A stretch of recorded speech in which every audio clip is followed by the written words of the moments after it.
Hello friends, welcome to my new blog. आज हम जा रहे हैं उज्जैन, छत्तीसगढ़, बिलासपुर से। तो हमारी ट्रेन आ गई है और 19 घंटे 20 घंटे सफ़र के बाद हम पहुंच गए हैं उज्जैन। और हमने होटल में चेक इन कर लिया है, जिसका प्राइस 1400 था।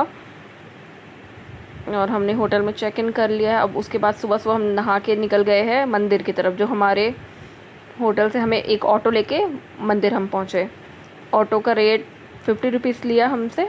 ये है महादेव का महाकाल कॉरिडोर। उसके बाद हम अब आ गए हैं, लाइन में खड़े हो गए। और इसके बाद हमें जाना पड़ा अपना फ़ोन सबमिट करने, क्योंकि फ़ोन अलाउड नहीं था उस दिन, क्योंकि उस दिन बहुत भीड़ थे। तो उसके बाद हम अंदर गए, हमें महाकाल का दर्शन हुआ। और उसके बाद हम दर्शन के लिए बाहर निकले, प्रसाद लिया। जैसे 50 रुपीज़ में 2 लड्डू मिला हमें प्रसाद में। बाहर निकल के हम पाव भाजी, फलाहार थाली, साबूदाना खिचड़ी खा के फिर आ गए मंदिर कैंपस के अंदर, भारत माता मंदिर देखने के लिए।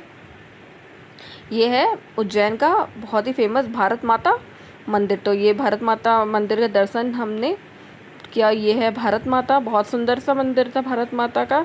उसके बाद हम चले गए दूसरी ट्रिप के लिए। अब हम आ गए सीधी पानी आश्रम, जो कहते हैं कृष्ण जी और सुदामा जी के ये गुरु थे। तो उनका आश्रम हम देखने आ गए। यहाँ पर कृष्ण जी के 14 कलाओं का और ज्ञान का बताया गया। ये है यहाँ का बहुत ही पवित्र कुआं। उसके बाद देखिए, ये 14 नॉलेज जो कृष्ण जी द्वारा सीखा गया है, वो दिखाया जा रहा है इस आश्रम के अंदर। उसके बाद हम चले गए मंगलनाथ मंदिर।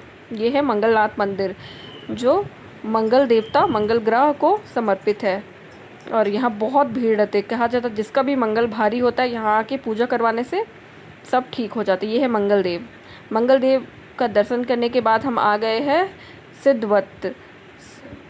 सिद्धेश्वर महादेव और सिद्धवत वट वृक्ष का दर्शन करने। तो हम पहले भोले बाबा को देख के चले गए वट वृक्ष देखने, जो कहा जाता है ये बहुत ही पुराना और सिद्ध वट वृक्ष है। उसके बाद हम चले गए काल भैरव दर्शन करने। और फिर यहाँ भी बहुत भीड़ रहता है। काल भैरव के दर्शन करने में बहुत समय लग जाता है, बहुत लंबा लाइन लगना पड़ता है। और उसके बाद यहाँ ये है जो रात में आरती होती है। यहाँ पर काल भैरव का दर्शन करने के बाद हम चले जाते हैं तेल चढ़ाने भगवान जी को। उसके बाद हम आ जाते हैं एक गुफा वाला मंदिर, जहाँ पर 2 बड़े बड़े गुफाएं, जहाँ कहा जाता है महाश्री ने तपस्या किया था, वट ऋषि ने तपस्या किया था। तो ये है बहुत ही सुंदर सा गुफा। और ये है गुफा जाने का, भट्ट ऋषि गुफा जाने का रास्ता। तो हमने गुफा देखा। तो उज्जैन में एक दिन काफ़ी नहीं है, आपको 2 से 3 दिन तो लग ही जाता है। आज पूरा दिन हमारा दर्शन करने में ही निकल गया। इसके बाद हम जाएंगे गढ़ कालिका मंदिर। ये है महाश्री, ये है माँ काली, जिनका वो उपासक थे। अब ये है उसी मंदिर में दूसरा गुफा।